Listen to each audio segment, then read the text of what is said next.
Hi dears, welcome to Ekal learning. ഞാൻ നിങ്ങളുടെ സ്വന്തം ഫസൽ സാർ. എനിക്കറിയാം നിങ്ങളിപ്പോൾ എന്തിനാണ് ഇവിടെ വന്നതെന്നുള്ളത്. ഒന്നുമില്ല, നമ്മുടെ SSLC സോഷ്യൽ സയൻസിൽ A+ വേണം സാറേ. പെട്ടിരിക്കുകയാണ്, പഠിച്ചിട്ട് എവിടെ എത്തുന്നില്ല. നമ്മുടെ മുമ്പിൽ നിർബന്ധമായിട്ടും പഠിക്കേണ്ട 15 ചാപ്റ്റേഴ്സ് ഉണ്ട്. ഈ 15 ചാപ്റ്റേഴ്സ് പഠിക്കാൻ എന്തെങ്കിലും മെത്തേഡ് ഉണ്ടോ? എന്തെങ്കിലും വഴിയുണ്ടോ? ഏത് ചാപ്റ്ററിനാണ് ഇമ്പോർട്ടൻസ് കൊടുക്കേണ്ടത്? ഏത് ചാപ്റ്ററാണ് കൂടുതൽ സമയമെടുത്ത് പഠിക്കേണ്ടത്? ഏതൊക്കെ ചാപ്റ്റേഴ്സ് നമുക്ക് സ്കിപ്പ് ചെയ്യാൻ പറ്റും? ഓപ്ഷണൽ ചാപ്റ്റേഴ്സിനെ കുറിച്ചിട്ടും ഏതെല്ലാം ചാപ്റ്റേഴ്സ് എടുക്കണമെന്നുള്ള ഒരു വ്യക്തമായ ധാരണ നിങ്ങൾക്ക് ആദ്യമേ തന്നതാണ്.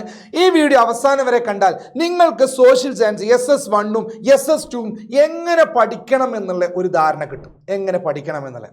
സോ നിങ്ങൾ പഠിക്കേണ്ടത് ഇത്ര മാത്രമാണ്. ഈ വരുന്ന IT ഫൈനൽ എക്സാം വരുന്നുണ്ട്, അല്ലെങ്കിൽ IT എക്സാം നടന്നുകൊണ്ടിരിക്കുന്നുണ്ട്. അതിന് ശേഷമുള്ള ഫൈനൽ എക്സാം വരെ, അല്ലെങ്കിൽ മോഡൽ എക്സാം കഴിഞ്ഞ് മോഡൽ എക്സാം ഫൈനൽ എക്സാം വരെയുള്ള ആ ഒരു ടൈം, ആ ടൈമിൽ നമ്മൾ എന്തെല്ലാം കാര്യങ്ങളാണ് ചെയ്യേണ്ടത്? എത്ര മണിക്കൂർ സമയം സോഷ്യൽ സയൻസിന് വേണ്ടി മാറ്റി വെക്കണം? എത്ര മണിക്കൂർ സമയം സോഷ്യൽ സയൻസിന് വേണ്ടി മാറ്റി വെക്കണം?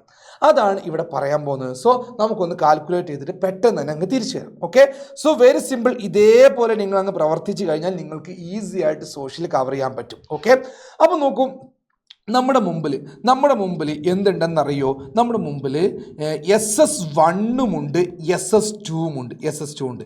സാർ, ചില ആൾക്കാർക്കുള്ള സംശയമാണ്, SS1ൽ നിന്നാണോ SS2വിൽ നിന്നാണോ കൂടുതൽ ചോദ്യം വരിക? ഏതിൽ നിന്നാണ് കൂടുതൽ ചോദ്യം വരിക?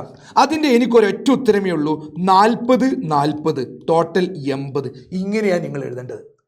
40 മാർക്കിന് SS1ൽ നിന്നും 40 മാർക്ക് SS2ൽ നിന്നും. ഇതിനപ്പുറത്തേക്ക് ഒരു സംഭവം ഇല്ല. ഓക്കെ, രണ്ടിനും ഈക്വൽ വെയിറ്റേജ് ആണ്. ഒരു കുറവോ കൂടുതലോ ഒന്നും തന്നെ ഉണ്ടല്ല. അവിടെ നോ പാർഷ്യാലിറ്റി. അല്ല, ഇവർക്ക് സങ്കടമായി പോലെ.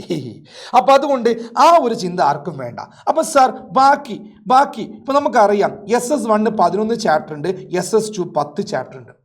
ഇതിൽ നമ്മൾ ഇതിൽ മൂന്നെണ്ണം ഒഴിവാക്കി 8 ചാപ്റ്റർ പഠിക്കണം, ഇതിൽ 7 ചാപ്റ്റർ പഠിക്കണം. 7. അപ്പം ടോട്ടൽ 15 ചാപ്റ്ററാണ് നമുക്ക് പഠിക്കാനുള്ളത്. ഇത് നമ്മുടെ ഇഷ്ടമാണ് ഏത് ഒഴിവാക്കണം എന്നുള്ളത്. അതൊക്കെ ഞാൻ നിങ്ങളെ ഹെൽപ്പ് ചെയ്തതാണ്, നിങ്ങൾക്ക് വേണ്ടി ആ വീഡിയോസൊക്കെ അപ്ലോഡ് ചെയ്തതെന്നാണ്, നിങ്ങൾക്ക് നോക്കാവുന്നതാണ്. ഓക്കെ, ഇവിടെ നിങ്ങൾ ആലോചിക്കേണ്ടത് ഒരു 3 സ്റ്റെപ്പ് സ്ട്രാറ്റജി ഉണ്ട്. 3 സ്റ്റെപ്പ്.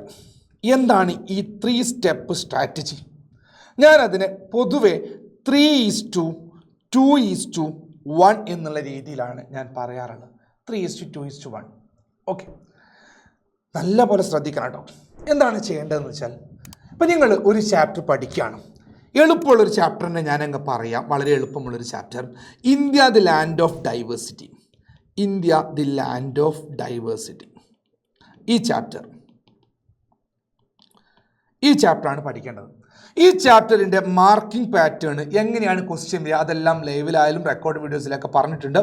1 മാർക്കിൻ്റെ 1 വേർഡ് ഉണ്ടായിരിക്കും, 3 മാർക്കിന് എഴുതാനുണ്ടായിരിക്കും, അതുപോലെ 3 മാർക്കിൻ്റെ മാപ്പ് മാർക്കിംഗ് ഉണ്ടായിരിക്കും. ഡീറ്റെയിൽ ആയിട്ട് ഇതാദ്യം മനസ്സിലാക്കാം. ഒരു ചാപ്റ്ററിൽ എങ്ങനെയാണ് ക്വസ്റ്റ്യൻ വരിക എന്ന് ആദ്യം മനസ്സിലാക്കാം. എന്നിട്ട് ചെയ്യേണ്ടത്, നിങ്ങൾ ഈ ചാപ്റ്റർ കംപ്ലീറ്റ് ചെയ്യേണ്ടത് ഒരു 3 മണിക്കൂർ സമയം കൊണ്ടാണ്. 3 hours ഇരുന്ന് അതിനിടയിൽ ബ്രേക്ക് എടുക്കാം, ഒക്കെ ചെയ്യാം. 3 hours കൊണ്ട് എങ്ങനെയാണ് ഇത് കംപ്ലീറ്റ് ചെയ്യേണ്ടത് ചോദിച്ചാൽ, അതിൽ റഫായുള്ള കാര്യങ്ങളൊക്കെ ഒഴിവാക്കാം. ഏതെല്ലാം ഭാഗങ്ങൾ ഒഴിവാക്കണം എന്നുള്ളതൊക്കെ ലൈവിൽ വന്ന് പറഞ്ഞതാണ്. ലൈവ് ക്ലാസ് കണ്ട കറക്റ്റ് മനസ്സിലാവും. അത് ഒഴിവാക്കാം. പിന്നെ നമ്മളിപ്പം ഫോർ എക്സാമ്പിൾ നമ്മൾ തുടങ്ങേണ്ടത് ട്രാൻസ് ഹിമാലയത്തിൽ നിന്നാണ് പ്രധാനപ്പെട്ട ഭാഗങ്ങൾ ആരംഭിക്കുന്നത്. ട്രാൻസ് ഹിമാലയത്തിൻ്റെ ചെറിയൊരു ഷോർട്ട് നോട്ട് ഉണ്ടാക്കണം. നമ്മൾ എഴുതേണ്ടത് 6000 മീറ്റർ. ഇതൊരു സാമ്പിളാണ് കേട്ടോ. 6000 മീറ്റർ ട്രാൻസ് ഹിമാലയ. പിന്നെ നമ്മൾ എഴുതണം കാരക്കോറം, ലഡാക്ക്, സസ്കർ, ഇത് എഴുതി. പിന്നെ നമ്മൾ എഴുതണം ഗോഡ്വിൻ, മൗണ്ട് K2 അഥവാ ഗോഡ്വിൻ ഓസ്റ്റിൻ. കിട്ടി. ഇത് വേണ്ടു അവിടെ. ഇതിൽ നിന്ന് 1 വേർഡ് വരാം, 1 മാർക്ക് വരാം, 3 മാർക്കായിട്ടും ചോദിക്കാം, മാപ്പ് മാർക്കിങ്ങും ചോദിക്കാം. ഇങ്ങനെ ചെറിയ പ്രിസി നോട്ട് ഉണ്ടാക്കുക. വാരി വലിച്ചെഴുതാൻ പറയുന്നില്ല. ഈ 3 മണിക്കൂർ കൊണ്ട് നിങ്ങൾ വായിക്കുന്ന ഭാഗങ്ങൾ എവിടെയെങ്കിലും കുറിച്ച് വെക്കുക. നിങ്ങൾക്ക് തോന്നും ഇത് ഞാൻ മറന്നു പോകും. ഫോർ എക്സാമ്പിൾ, നമ്മുടെ ഇൻഡസ് റിവർ പഠിക്കുകയാണ്, അല്ലെങ്കിൽ ഞാൻ പറഞ്ഞ പോലെ, അല്ലെങ്കിൽ വിൻ്റർ സീസൺ പഠിക്കുകയാണ്. വിൻ്റർ സീസൺ അല്ലെങ്കിൽ കോൾഡ് വെതർ സീസൺ എന്നാണ് നിങ്ങളുടെ ബുക്കിൽ കൊടുത്തത്. ഈ കോൾഡ് വെതർ സീസൺ പഠിക്കുന്ന സമയത്ത്, കോൾഡ് വെതർ സീസൺ എന്ന് പറഞ്ഞാൽ ശൈത്യകാലം എന്ന് നമ്മൾ പറയും. ഈ ശൈത്യകാലം നമ്മൾ പഠിക്കുന്ന സമയത്ത് നിങ്ങൾ വിചാരിക്കും നമ്മളതെല്ലാം പഠിച്ചിട്ടുണ്ട്, ഓർത്തിരിക്കുന്നുണ്ട്, എൻ്റെ തലയിലെല്ലാം കയറിയെന്ന്. ഒരു ഉണ്ടെങ്കിൽ കയറിയിട്ടുണ്ടാവില്ല. അപ്പോൾ നിങ്ങൾ അവിടെ എഴുതി വെക്കണം cold weather season. Okay, cold weather season experience ചെയ്യുന്ന നവംബർ മാസത്തിലാണ്, ഡിസംബർ മാസത്തിലാണ്. ആ കഥയൊന്നും എഴുതി വെക്കേണ്ട, അത് നമുക്കറിയാവുന്ന കാര്യങ്ങളാണ്. അവിടെ നിങ്ങൾ എഴുതേണ്ടത് നോർത്തിലേക്ക് പോകുമ്പം ടെമ്പറേച്ചർ ഡിഗ്രീസ് ചെയ്യുന്നു. ഇതാ നോർത്ത് എന്നുള്ള ഇട്ടിട്ടുണ്ട്. അല്ലെങ്കിൽ വടക്കോട്ട് പോകുമ്പോൾ ടെമ്പറേച്ചർ ടി എന്ത് ചെയ്യുന്നു, ഡിഗ്രീസസ്. ഈ താഴോട്ടുള്ള ആരോമാർ കണ്ടാൽ കുറയുന്നു എന്നാണ് അർത്ഥം. അതുപോലെ സ്നോഫാളൊക്കെ നമുക്ക് ആലോചിച്ചാൽ മതി. എങ്ങനെ ആലോചിക്കുക? കാശ്മീരിൽ ഹിമാലയത്തിലൊക്കെ സ്നോഫാൾ ഉണ്ടായിരിക്കും, ഫോഗ് ഉണ്ടായിരിക്കും, മൂടൽമഞ്ഞുണ്ടാകും, വാർത്തയിലൊക്കെ കാണുന്ന. പക്ഷെ അവിടെ നമ്മൾ എഴുതി വെക്കണ്ടേ, അതൊക്കെ നമുക്ക് വായിക്കുമ്പോൾ മനസ്സിലാവും, വായിക്കുമ്പോൾ കിട്ടി. പക്ഷെ എഴുതി വെക്കേണ്ട ഒരു സാധനം ഉണ്ട്, എന്താണെന്നറിയോ? Western disturbance. നമ്മളത് മറന്നുപോകും. വെസ്റ്റേൺ ഡിസ്റ്റർബൻസ് ആ കഥ മൊത്തം നമ്മൾ എഴുതി വെക്കണോ? വേണ്ട. നമുക്കറിയാം ഏതോ ഒരു സൈക്ലോണോ, എന്തോ ഒരു ലോ പ്രഷർ സിസ്റ്റം, എന്തോ ഒരു ന്യൂനമർദ്ദം, അത് എവിടെയോ ഉണ്ടായിട്ട് ഇന്ത്യയിലേക്ക് വരുന്നതാ. അപ്പം നമ്മൾ ആലോചിക്കേണ്ടത് വെസ്റ്റേൺ ഡിസ്റ്റർബൻസ് എന്ന് എഴുതിയ ശേഷം, വെസ്റ്റേൺ ഡിസ്റ്റർബൻസിൻ്റെ മലയാളം അറിയാലോ, പശ്ചിമ അസ്വസ്ഥത എന്നാ പറയാം. ഈ പശ്ചിമ അസ്വസ്ഥത ചിലപ്പോൾ അസ്വസ്ഥത ഇങ്ങനെയായിട്ട് എഴുതാം, അസ്വസ്ഥത. ഇത് എഴുതുന്ന സമയത്ത് അല്ലെങ്കിൽ ഇത് പഠിക്കുന്ന സമയത്ത് എൻ്റെ മക്കളെ ശ്രദ്ധിക്കേണ്ടത്, ഇത് ഏത് സീസണാണെന്ന് ചിലപ്പോൾ നമ്മൾ മറന്നു പോകും. അത് ഉറപ്പാണ്. ചില ആളുകൾ മറന്നു പോവാത്തവർ അത് എഴുതണ്ട, വിൻ്റർ എന്ന് എഴുതുക. എന്നിട്ട് ചെറിയൊരു ആരോ മാർക്ക് എടുക്കുക. വിൻ്റർ സീസണിൽ എവിടെയാണ് ഇത് ഉണ്ടാവുന്നത് എന്നാണ് അടുത്തത്. മെഡിറ്ററേനിയൻ സീയിലാണ് ഇത് ഉണ്ടാവുന്നത്. മെഡിറ്ററേനിയൻ കടൽ എന്ന് നമ്മൾ പറയും. ശൈത്യകാലത്താണ് ഉണ്ടാവുന്നത് എന്ന് നമ്മൾ എഴുതി. അടുത്തത് ഞാൻ എഴുതുന്നു മെഡിക്കടൽ. മെഡിക്കൽ കോളേജ് അല്ല, മെഡിക്കടൽ എന്നാലോ, മെഡിറ്ററേനിയൻ കടൽ. അവിടെ എന്താണ് ഉണ്ടാവുന്നത് നമുക്കറിയാം. ഒരു സൈക്ലോണിക് ഡിസ്റ്റർബൻസാണ്. ഞാൻ സൈക്ലോൺ എന്നെഴുതി, മലയാളത്തിൽ അത് ന്യൂനമർദ്ദം എന്നാണ് കൊടുത്തത്. ന്യൂനമർദ്ദം. യെസ്. പിന്നെ അത് എങ്ങോട്ടേക്കാണ് വരുന്നത് നമുക്കറിയാം. അത് ഈസ്റ്റിലോട്ട്. ഞാൻ ഈ എന്നിട്ടിട്ട് അതിൻ്റെ ബ്രാക്കറ്റിൽ ഞാൻ എഴുതുന്നു ഇന്ത്യയിലോട്ട് വരുന്നു. ഈസ്റ്റ് എന്നിട്ട് അതിൽ ബ്രാക്കറ്റിൽ ഇന്ത്യ എന്നിട്ട്. അത് ആരാ കൊണ്ടുവരുന്നത്? ആ കൊണ്ടുവരുന്ന ആളെ പേര് അതിൻ്റെ മുകളിൽ എഴുതുക. ആരാ കൊണ്ടുവരുന്നത്? ജെറ്റാണ് കൊണ്ടുവരുന്നത്. Jet stream. എന്നിട്ട് അത് എന്താ ചെയ്യുന്നത്? നമ്മുടെ നോർത്ത് ഇന്ത്യയിൽ അല്ലെങ്കിൽ ഹിമാലയ ഭാഗത്ത്, പഞ്ചാബ്, ഹരിയാന, നിങ്ങൾക്ക് മനസ്സിലാവുന്ന രീതിയിൽ അവിടെ എന്ത് കൊടുക്കുന്നു? RF കൊടുക്കുന്നു. RF എന്ന് വെച്ചാൽ റെയിൻഫാൾ, മഴ കൊടുക്കുന്നു. ഇങ്ങനെ ചെറിയ ഷോർട്ട് നോട്ട്, വിത്തിൻ 1 മിനിറ്റ് ഞാൻ ഈ ഷോർട്ട് നോട്ട് ഉണ്ടാക്കിയത്. നിങ്ങൾ പഠിച്ചതാണ്, നിങ്ങളെ പഠിപ്പിച്ചതാണ്. അതൊരു ചെറിയ ഷോർട്ടാക്കിയിട്ട് ചെറിയൊരു പേപ്പറിൽ എഴുതി വെക്കാം. ഇങ്ങനെ ഒരു ചാപ്റ്റർ ഒരു 3 മണിക്കൂറോ 3.5 മണിക്കൂറോ വെച്ചിട്ട് നിങ്ങൾക്ക് തീർക്കാം. ഇനിയാണ് അടുത്ത സ്റ്റെപ്പ് എന്താണെന്നറിയോ?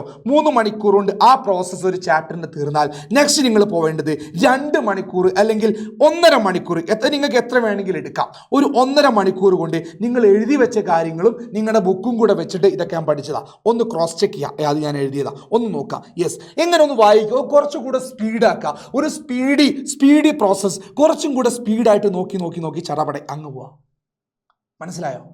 എഴുതി വെച്ച സാധനം എഴുതി വെക്കണം, എഴുതിയത് ഓർത്തു വെക്കണം. അതെങ്ങനെ എടുക്കുക? കണ്ട് ഗോഡ്വിനോസ് ഞാൻ കണ്ട് ഇത് ആനമുടി കണ്ട് ഇങ്ങനെ ഒരൊറ്റ പോക്കാൻ പോവാം. അത് എത്ര ഉണ്ടാവും? ഒരു 1.5 മണിക്കൂർ കൊണ്ട് ആ വലിയൊരു ചാപ്റ്റർ അങ്ങ് തീരും. ഞാൻ പറഞ്ഞു ടഫുള്ള ചാപ്റ്റേഴ്സ് ഇങ്ങനെ പഠിച്ചാൽ അത് ഓർത്ത് വെക്കും. ഇനി അടുത്തൊരു പ്രോസസ്സ് ഉണ്ട്.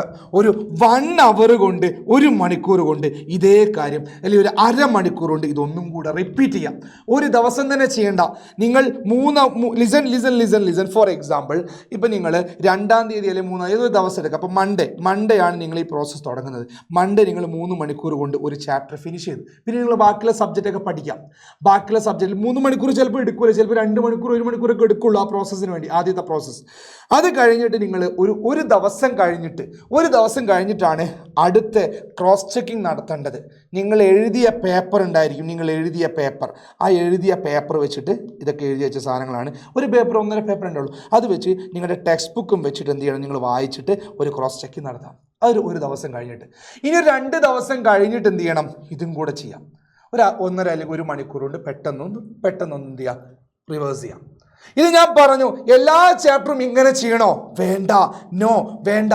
നിങ്ങൾക്ക് ടഫുള്ള ചാപ്റ്റേഴ്സ്, നിങ്ങൾ പഠിച്ച് തീരാൻ ബുദ്ധിമുട്ടുള്ള ചാപ്റ്റേഴ്സ്, നല്ല പണി കിട്ടുന്ന ചാപ്റ്റേഴ്സ്, ആ പണി കിട്ടുന്ന ചാപ്റ്റേഴ്സാണ് എൻ്റെ മക്കൾ ഇതേ പ്രോസസ്സ് ചെയ്യേണ്ടത്. ഇത് റിപ്പീറ്റ് ചെയ്ത് കൊണ്ടെടുക്കണം. ഓക്കെ, അത്രേ എനിക്ക് പറയാനുള്ളൂ. ശ്രദ്ധിക്കുക, ഇതാണ് ഞാൻ യൂസ് ചെയ്ത മെത്തേഡ്. ഇത് സക്സസ് ആണ്. ഇത് സക്സസ് ആണ്. അപ്പോൾ ഞാൻ പറയുന്നു, ഒരു ടോപ്പ് റീഡിങ്, പിന്നെ ഒരു മിഡിൽ റീഡിങ്, പിന്നെ ഒരു ഫാസ്റ്റ് റീഡിങ്, ഈ ഒരു പ്രോസസ്സിലൂടെ. സർ, ഇനി ഏതൊക്കെ ചാപ്റ്റേഴ്സാണ് നമ്മൾ നല്ല പോലെ ശ്രദ്ധിക്കേണ്ടത്? നിങ്ങളുടെ revolutions that influence the world, ലോകത്തെ സ്വാധീനിച്ച വിപ്ലവങ്ങൾ എന്നുള്ള ചാപ്റ്ററിൽ നിന്ന് നമ്മുടെ റെവല്യൂഷൻസ് എഴുതി പഠിക്കണം. നമ്മുടെ അമേരിക്കൻ റെവല്യൂഷൻ നോക്കണം, അമേരിക്ക നോക്കണം, അതുപോലെ റഷ്യൻ നോക്കണം, രണ്ടും നോക്കണം. ചൈനീസ് നിങ്ങൾ ഇപ്രാവശ്യം എക്സാമിന് വരില്ല എന്നാണ് പ്രതീക്ഷ, കാരണം കഴിഞ്ഞ വർഷം വന്നതാണ്. അതുപോലെ ഫ്രഞ്ച് നിർബന്ധമായിട്ട് നോക്കണം. എല്ലാം ഈ റെവല്യൂഷൻസ് ഇമ്പോർട്ടൻ്റ് ആണ്, ചോദിക്കും. ഒരു റെവല്യൂഷനാണ് എസ്എ ക്വസ്റ്റ്യൻ ആയിട്ട് വരാൻ പോകുന്നത്. ഈ ചാപ്റ്റർ നിങ്ങൾ എടുക്കാൻ ചാൻസ് ഇല്ല എന്നാണ് ഞാൻ വിചാരിക്കുന്നത്. ഓക്കെ, എന്നാലും വേൾഡ് വാർ 2 ശ്രദ്ധിക്കണേ. അടുത്തത് വളരെ ഇമ്പോർട്ടൻ്റ് ആണ്. ഇതിൽ നിന്നും 6 മാർക്കിൻ്റെ ക്വസ്റ്റ്യൻ ഉണ്ട്. ബ്രിട്ടീഷ് എക്സ്പ്ലോയിറ്റേഷൻ റെസിസ്റ്റൻസ് 6 മാർക്കിൻ്റെ ചാപ്റ്റർ ആയതുകൊണ്ട് തന്നെ ഓറാണ്. ഈ ഓറിൻ്റെ അതേമാതിരി കൾച്ചറൽ നാഷണലിസം എന്നുണ്ട്. ഇതിൽ ഏത് എടുക്കണമെന്ന് പല കുട്ടികളും കൺഫ്യൂഷൻ ഉണ്ട്. അതുമായി ബന്ധപ്പെട്ട് അഫ്സൽ സാർ വ്യക്തമായ ഒരു ധാരണ നിങ്ങൾക്ക് തന്നിട്ടുണ്ടെന്ന് എനിക്കറിയാം. ഓക്കെ, അത് നിങ്ങളുടെ ചോയ്സിന് വിട്ടിട്ടുണ്ട്. ഏത് ഭാഗമാണോ ലിസൺ ശ്രദ്ധിക്കുക, നിങ്ങൾക്ക് കംഫർട്ടബിൾ, ഏത് ചാപ്റ്ററാണ് കംഫർട്ടബിൾ അത് എടുക്കുക. ഞാൻ ആരും കമ്പൽ ചെയ്യില്ല. നിങ്ങൾ കൾച്ചറൽ നാഷണലിസം എടുത്തോ, സംസ്കാരം ദേശീയത എടുത്തോ, അല്ലെങ്കിൽ ബ്രിട്ടീഷ് എക്സ്പ്ലോയിറ്റേഷൻ എടുത്തോ എന്ന് ഞാൻ ഒരിക്കലും പറയില്ല. ദാറ്റ് അപ് ടു യു, നിങ്ങളുടെ ചോയ്സ് ആണ് കേട്ടോ. ഓക്കെ, പിന്നെ അടുത്തത് സ്റ്റേറ്റ് ആൻഡ് പൊളിറ്റിക്കൽ സയൻസ് ഉണ്ട്, പബ്ലിക് അഡ്മിനിസ്ട്രേഷൻ, സിവിക് കോൺഷ്യസ്നസ് ഉണ്ട്. 2 നിന്നും 6 മാർക്കിന് ചോദ്യം വരാനുണ്ട്. സിമ്പിൾ ചാപ്റ്റേഴ്സ് ആണ് എന്ന് നമ്മൾ പറയാം, വളരെ സിമ്പിൾ ചാപ്റ്റേഴ്സ് ആണ്. അപ്പോൾ 2 നിങ്ങൾക്ക് ഞാൻ വിട്ടു തന്നിട്ടുണ്ട്. ഹിസ്റ്ററിയിൽ എനിക്ക് അല്ലെങ്കിൽ SS1 അങ്ങനെ നമുക്ക് പറയാൻ പറ്റില്ല, എന്നാലും എനിക്ക് സിവിക് കോൺഷ്യസ്നസ് ഒക്കെ കുറച്ചും കൂടി എളുപ്പമാണെന്ന് തോന്നുന്നുണ്ട്. ഓക്കെ, നമുക്ക് ജനറലായിട്ട് ആൻസർ ചെയ്യാൻ പറ്റുന്ന കുറച്ച് കാര്യങ്ങളൊക്കെ അതിൽ നിന്ന് വരാറുണ്ട്. ജനറലായിട്ട് പൗരബോധമാണ്, ഒരു പൗരൻ്റെ ധർമ്മമാണ് ചോദിക്കുന്നത്. അപ്പോൾ ഈസിയാണ് ഇതൊക്കെ നിങ്ങൾക്ക് വായിച്ചങ്ങ് പോയാൽ മതി. കുത്തിരുന്ന് പഠിക്കേണ്ട സാധനം ഇതിൽ വേറെയുണ്ട്. അത് ഏതൊക്കെയെന്ന് ചോദിച്ചാൽ, ഒന്ന് നമ്മുടെ പൊതുഭരണം, പബ്ലിക് അഡ്മിനിസ്ട്രേഷൻ 4 മാർക്കേ ഉള്ളൂ. അരമണിക്കൂറിൽ 1 മണിക്കൂറെ വായിക്കാനുള്ള സെറ്റപ്പേ ഉള്ളൂ. ഒരു മണിക്കൂർ ഏതൊക്കെയാണ് ഓൾ ഇന്ത്യ സർവീസസ്, അങ്ങനത്തെ കാര്യങ്ങളൊക്കെ ജസ്റ്റ് നോക്കുക, അതിൻ്റെ ഫംഗ്ഷൻസ് കാര്യം സംതിങ്, അത് എളുപ്പത്തിൽ നമുക്ക് തീർക്കാവുന്നതാണ്. ഓക്കെ, അപ്പോൾ അതിനൊന്നും 3:2:1 എന്നുള്ള ആ ഒരു സൊല്യൂഷൻ ഒന്നും ഇവിടെ വേണ്ട. ഇതൊക്കെ നമുക്ക് പെട്ടെന്ന് പരിപാടി തരും. ഓക്കെ, അത് സ്ട്രഗിൾ ആൻഡ് ഫ്രീഡം ഇമ്പോർട്ടൻറ്റ് ചാപ്റ്ററാണ്. 5 മാർക്കുണ്ട്. 1 വേർഡ് ഇതിൽ നിന്നുണ്ടായിരിക്കും. ഒരു 1 വേർഡ് ക്വസ്റ്റ്യൻ ഉണ്ടായിരിക്കും. ഒരു 4 മാർക്കിൻ്റെ ഒരു സംഭവം ഉണ്ടായിരിക്കും. അതുണ്ടാവും. ഇന്ത്യ ആഫ്റ്റർ ഇൻഡിപെൻഡൻസ്, സ്വാതന്ത്ര്യാനന്തര ഇന്ത്യ.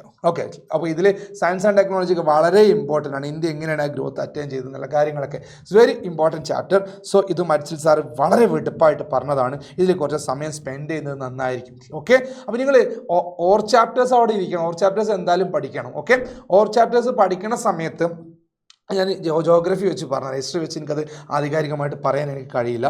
പിന്നെ അടുത്തത്, നിങ്ങളുടെ എല്ലാവരും ഒരു പേടി സ്വപ്നം, കേരള ടുവേർഡ്സ് മോഡേണിറ്റി, കേരളം ആധുനികതയിലേക്ക്. ഒന്നെങ്കിൽ നിങ്ങൾക്ക് ഈ ചാപ്റ്റർ അങ്ങ് ഒഴിവാക്കി വിടാം. അതിൽ പ്രധാനപ്പെട്ട കാര്യങ്ങൾ മാത്രം പഠിച്ചിട്ട് ഒരു കുടുങ്ങിയ വീണ് എന്നുള്ള കോലത്തിലിടാം. ഞാൻ പറഞ്ഞ പഠിക്കാൻ പറ്റാത്തവർക്ക് പഠിക്കാൻ പറ്റാത്ത, അല്ലാത്തവർക്ക് ഇതിനെ വള്ളി പുള്ളി വിടാതെ നിങ്ങൾ പഠിച്ചേ മതിയാവും. നിർബന്ധമായിട്ടും. അപ്പോൾ ഇവിടെ നിങ്ങൾക്ക് ഏത് യൂസ് ചെയ്യാം? 3:2:1 എന്നുള്ള ആ ഒരു രീതി നിങ്ങൾക്ക് യൂസ് ചെയ്യാം.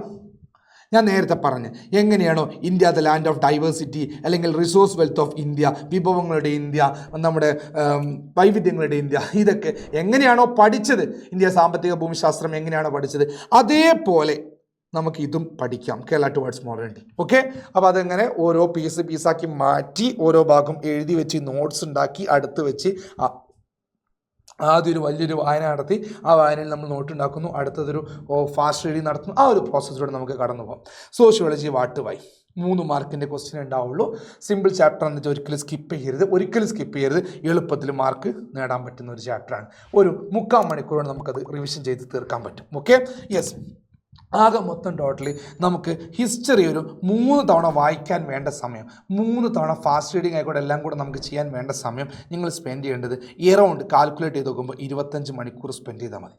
25 hours, വെറും 25 hours ഉണ്ടായിക്കഴിഞ്ഞാൽ ഒരു 3 തവണ നമുക്ക് വായിച്ച് തീർക്കാൻ പറ്റും. 20, അതായത് ഒരു 2.5 ദിവസം നമുക്ക് മതി മൊത്തമായിട്ട് എടുക്കാൻ. 2.5 ദിവസം നല്ലപോലെ നോക്കുകയാണെങ്കിൽ. ഓക്കെ, സ്റ്റഡി ലീവ് ഒക്കെ ഉണ്ടാകുന്ന സമയത്ത്, IT എക്സാമിൻ്റെ സമയത്തൊക്കെ ഒരുപാട് ലീവുകളുണ്ട്.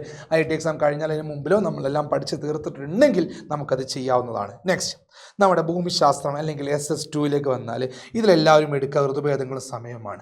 8 മാർക്ക് വരും. 5+3 ആണ്. 5+3 പാടി പതിഞ്ഞ കാര്യങ്ങളാണ്. ഈസി ചാപ്റ്ററാണ്, വിട്ടുകളയരുത്. എല്ലാം അറിഞ്ഞെന്നുള്ള ധാരണ വേണ്ട. വളരെ മൈന്യൂട്ടായുള്ള കാര്യങ്ങളിൽ വരെ ചോദ്യം വരാം. എസ്പെഷ്യലി ഇൻ്റർനാഷണൽ ഡേറ്റ് ലൈൻ, അന്താരാഷ്ട്ര ദിനാങ്കരേഖയൊക്കെ നല്ല പോലെ നോക്കണം. ഓക്കെ, ഇതൊക്കെ നമുക്കൊരു 1 അവർ കൊണ്ട് നിങ്ങൾക്ക് റിവൈസ് ചെയ്ത് തീർക്കാൻ പറ്റും 1 മണിക്കൂർ സമയം കൊണ്ട്. ഓക്കെ, അടുത്തത് പൊതു ചെലവും പൊതുവരുമാനവും, public expenditure and public revenue. ഇതാ നമ്മൾ എടുത്തത്. ഇതിൻ്റെ പ്രത്യേകത ഇതിൽ നിന്ന് 8 മാർക്കിൻ്റെ ക്വസ്റ്റ്യൻ വരുന്നുണ്ടെന്നുള്ളതാണ്. ഏറ്റവും തുടക്കത്തിൽ എന്തുകൊണ്ട് പബ്ലിക് എക്സ്പെൻഡിച്ചർ കൂടുന്നു എന്നുള്ള പൊതു ചെലവ് കൂടാനുള്ള കാരണം മുതൽ ഏറ്റവും അവസാനത്തെ ഫിസ്ക്കൽ പോളിസി, ധനനയം വരെയുള്ള ഭാഗങ്ങൾ മുഴുവൻ ഇമ്പോർട്ടൻ്റ് ആണ്. അതിൽ ഒന്നുപോലും നമുക്ക് വിടാനില്ല. ഇതിന് മിനിമം നിങ്ങളൊരു 4 മണിക്കൂർ സമയം സ്പെൻഡ് ചെയ്യണം. മൊത്തമായിട്ടാണ് പറയുന്നത്. 2-2.5 മണിക്കൂർ ആദ്യത്തെ വായന, 1 മണിക്കൂർ കൊണ്ട് പിന്നെ വായിക്കണം, പിന്നെ 1 മണിക്കൂർ, 4.5 മണിക്കൂറോളം അതിൽ സ്പെൻഡ് ചെയ്യണം. ഇത് നിങ്ങൾ നോട്ടുണ്ടാക്കി പഠിക്കണം. ഓരോ വള്ളി പുള്ളി വിടാതെ ഞാൻ പറഞ്ഞു, ഓരോ ഭാഗങ്ങളും ചെറുതായിട്ട്. ഇപ്പോൾ GST കൗൺസിലിലെ മെമ്പേഴ്സ് ആരൊക്കെയാണ്, GST കൗൺസിലിൻ്റെ ഫംഗ്ഷൻ എന്തൊക്കെയാണ്, ഏതൊക്കെയാണ് പ്രധാനപ്പെട്ട GST, SGST, CGST, IGST എന്താണ്, GST നിരക്കുകൾ എന്തൊക്കെയാണ്, ഏതൊക്കെയാണ് ടാക്സ് അല്ലാതെ മീൻസ് നികുതി ഇതര വരുമാനങ്ങൾ എന്തൊക്കെയാണ്, നോൺ ടാക്സ് റവന്യൂസ് എന്തൊക്കെയാണ്, ഫീസ് എന്താണ്, ഫൈൻ എന്താണ്, സെസ്സും സർചാർജ് തമ്മിലെ വ്യത്യാസം എന്താണ്, കോർപ്പറേറ്റ് ടാക്സ് എന്താണ്, അതുപോലെ പേഴ്സണൽ ഇൻകം ടാക്സ് എന്താണ്, വ്യക്തിഗത ആദായ നികുതി എന്ന്, എല്ലാം ഓരോന്ന് ചെറിയ നോട്ടാക്കി മാറ്റി ഒരു A4 ഷീറ്റിൽ കയ്യിൽ വെക്കുക. എപ്പോഴാണോ മറന്നു പോകുന്നത് നമുക്ക് പറയാൻ പറ്റില്ല. ഓരോ ഭാഗങ്ങളും എടുത്ത് നോക്കണം. ഓക്കെ, യെസ്, ഇത് നമുക്ക് സ്കിപ്പ് ചെയ്യാം. ഇവിടെ നമ്മുടെ ഭൂതല വിശകലനം, ഭൂപടങ്ങൾ, ലാൻഡ്സ്കേപ്പ് അനാലിസിസ് ത്രൂ മാപ്പ്, ഇതിന് നിങ്ങൾക്ക് ഒരു നോട്ടോ അങ്ങനത്തെ കാര്യങ്ങളൊന്നും ഇവിടെ ആവശ്യമില്ല. നിങ്ങൾ എന്ത് ചെയ്യാന്ന് വെച്ചിട്ടുണ്ടെങ്കിൽ ആ സിമ്പിൾസ് ആൻഡ് കളേഴ്സ് നോക്കണം. ഇപ്പം ഞാൻ നിങ്ങളോട് ഒരു സിമ്പിൾ കാണിച്ചു തരാണ്. ഫോർ എക്സാമ്പിൾ, ഇത് എല്ലാവർക്കും പറ്റുന്ന തെറ്റാണ് കേട്ടോ. ഓക്കെ, ഞാനിതാ ഇവിടെ നിങ്ങൾക്കൊരു സിമ്പിൾ കാണിച്ചു തന്നു. എങ്ങനെ സിമ്പിൾ? ഫോർ എക്സാമ്പിൾ ഇതാ ഇങ്ങനെ ഞാൻ 2 ലൈൻ വരച്ച് ഇങ്ങനെ വരച്ചു. ഇത് വരച്ചു. ഇതെല്ലാവരും പറയും, നിങ്ങൾ പറയും റെയിൽവേ എന്ന് പറയും. റെയിൽവേ ലൈനാണ്, ഒരു തെറ്റുമില്ല. പക്ഷേ ഇത് തെറ്റാണ്. This is meter gauge. ഇത് മീറ്റർ ഗേജ് ആണ്. മീറ്റർ ഗേജ് എന്ന് പറയും. Meter gauge. അതുപോലെ ഞാൻ 2 പാരലൽ ലൈൻ ഇട്ടാൽ നിങ്ങൾ പറയും സാർ ഇത് റോഡാണ്. വെറും റോഡല്ല, മെറ്റൽഡ് റോഡാണ്, ടാറിട്ട റോഡാണ്. അപ്പം അത് മുഴുവനായിട്ട് പഠിക്കണം. വീണ്ടും ഞാൻ പറയാണ്, ഇത് എടുത്തവർ ശ്രദ്ധിക്കണം. ഈ ചാപ്റ്റർ എടുത്തവർ ശ്രദ്ധിക്കണം. നല്ല പണി കിട്ടും. ഇത് മെറ്റൽഡ് റോഡാണ്, വെറും റോഡെന്ന് തിരിച്ചാൽ മാർക്ക് കിട്ടില്ല. ഇനിയുണ്ട് ഇങ്ങനത്തെ അബദ്ധങ്ങൾ ഇനിയുണ്ട്. ഒരുപാട് പെട്ടി ഷെയ്ഡഡ് തരും. നിങ്ങളിവിടെ എഴുതി വെക്കും ദിസ് ഈസ് സെറ്റിൽമെൻറ്റ്. ഇത് സെറ്റിൽമെൻ്റ് ആണെന്ന് നിങ്ങൾ എഴുതി വെക്കും. This is not settlement. ഇത് പെർമനൻറ്റ് സെറ്റിൽമെൻറ്റും അല്ല. സാർ പെർമനൻറ്റ് സെറ്റിൽമെൻറ്റ് അല്ല. This is clustered settlement. എന്താ പേര് പറയുക? ക്ലസ്റ്റേർഡ് സെറ്റിൽമെൻറ്റ് എന്നാ പറയാം. കേന്ദ്രീകൃത വാസസ്ഥലം, വെറും വാസസ്ഥലമല്ല, കേന്ദ്രീകൃത വാസസ്ഥലം. ഇങ്ങനെയുള്ള മിസ്റ്റേക്കുകൾ ഈ ചാപ്റ്ററിൽ നിന്ന് വരാൻ ചാൻസ് ഉണ്ട്. ഒഴിവാക്കണം. ഇവിടെ വേണ്ടത് കെയർലെസ്നെസ് ഒഴിവാക്കുന്നുള്ളതാണ്. കെയർലെസ്നെസ് മീൻസ് എങ്ങനെയെങ്കിലും നമ്മളതിന് അബദ്ധത്തിൽ പറ്റാവുന്ന തെറ്റുകൾ മാറ്റി നിർത്താം. വളരെ ഇമ്പോർട്ടൻറ്റ്. ഇങ്ങനെ ചോദിക്കാൻ ചാൻസ് ഉണ്ട്. ഇവിടെ അതാ ശ്രദ്ധിക്കണം. ഇവിടെ നിങ്ങൾ കാണാതെ പഠിച്ചിട്ടോ അല്ലെങ്കിൽ കുത്തിന്ന് റിവേഴ്സ് ചെയ്തിട്ടോ കാര്യമില്ല. ഉള്ള കാര്യങ്ങൾ വെടിപ്പായിട്ട് പഠിക്കുക. അതിന് ഏകണേ ഉള്ളൂ, ഏകൻ മാത്രമേ ഉള്ളൂ ഇക്കാര്യങ്ങൾ പറഞ്ഞു തരാൻ വേണ്ടിയിട്ട് ഇങ്ങോട്ട് പോരേണ്ടി. എല്ലാം മറന്ന് ഇങ്ങോട്ട് പോരാ. ഓക്കെ, അടുത്തതിൽ human resource development in India.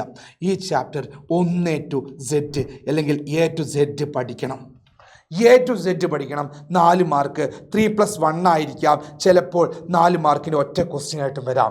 എല്ലാ ഭാഗങ്ങളും ഇമ്പോർട്ടൻ്റ് ആണ്. സോ ഹബീബി കം ടു ഏഗൻ. ഞാൻ നേരത്തെ പറഞ്ഞ പോലെ നിങ്ങൾക്ക് നോട്ടുണ്ടാക്കി പഠിക്കാവുന്നതാണ്. ഓക്കെ, അടുത്തത് India the land of diversity എങ്ങനെ പഠിക്കണം എന്ന് ഞാൻ പറഞ്ഞു. 7 മാർക്കിൻ്റെ ക്വസ്റ്റ്യൻ ആണ്. 3+3+3+1 3 7 1 എന്നുള്ള 3 ആണോ?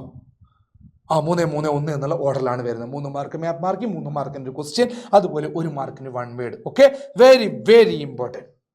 ഓക്കെ, ഇതിൽ മാപ്പ് മാർക്കിംഗ് ഒക്കെ വിശദമായിട്ട് പഠിപ്പിച്ചതാണ്. ഇനിയും പഠിപ്പിക്കും. ഏഗണിൻ്റെ കൂടെ ഏഗണിങ്ങ് സബ്സ്ക്രൈബ് ചെയ്തോ, ഷെയർ ചെയ്ത് കൊടുത്തു, എല്ലാവരിലേക്ക് എത്തിച്ചു. ഒന്നും പറയാനില്ല. സോഷ്യൽ സയൻസ് A+ വേണം ഞങ്ങളുടെ കൂടെ. Resource wealth of India. ഞാനിതുവരെ ഇറക്കാത്തൊരു സാധനമുണ്ട്. നമ്മുടെ എല്ലാ ക്രോപ്സിൻ്റെയും ഫീച്ചേഴ്സ് ഇങ്ങനെ ടേബിളാക്കി മാറ്റിയിട്ട് എന്ത് നിങ്ങൾക്ക് അങ്ങ് തരും. അത് നോക്കി പഠിച്ചാൽ എല്ലാം സെറ്റാണ്. ചിലപ്പോൾ കിട്ടിയിട്ടുണ്ടാവും. എൻ്റെ മക്കൾക്കെല്ലാം നമ്മുടെ ഏകൻ്റെ ക്ലാസ് സ്ഥിരമായിട്ട് കാണുന്ന കുട്ടികൾ കിട്ടിയിട്ടുണ്ടായിരിക്കും. ആദ്യമായിട്ട് കാണുന്ന ഒരു ചെറിയ പ്രശ്നം ഉണ്ടായിരിക്കും.